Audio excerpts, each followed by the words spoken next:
బావిలోకి దూసుకెళ్లిన car. ఒకే కుటుంబంలోని నలుగురు మృతి. సో, ఇప్పుడే మనం చూసుకుంటే పెను ప్రమాదం చోటు చేసుకుంది. తెలంగాణలో మనం చూసుకున్నట్లయితే మనకి సిద్దిపేట జిల్లాలో అర్ధరాత్రి ఘోర ప్రమాదం జరిగింది. బంధువు దశ దినకర్మకు వెళ్ళి తిరిగి వస్తున్న కుటుంబాన్ని బావి రూపంలో మృత్యువు మింగేసింది.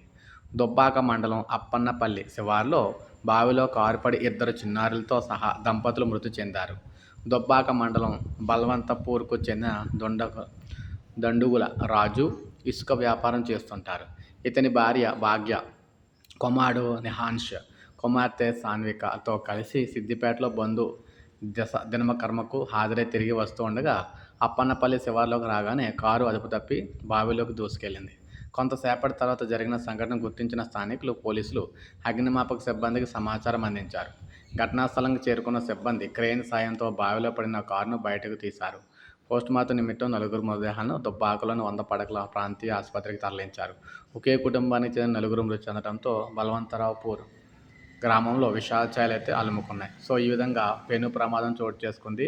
సో, ఘోరంగా కుటుంబం అయితే చనిపోవడం అయితే జరిగిందనమాట. ఇప్పుడే మనకు అప్డేట్ వచ్చింది. ఒక లైక్ చేయండి, సబ్స్క్రైబ్ చేసుకోకపోతే మన ఛానల్ సబ్స్క్రైబ్ చేసుకొని ఫాలో అవుతానండి.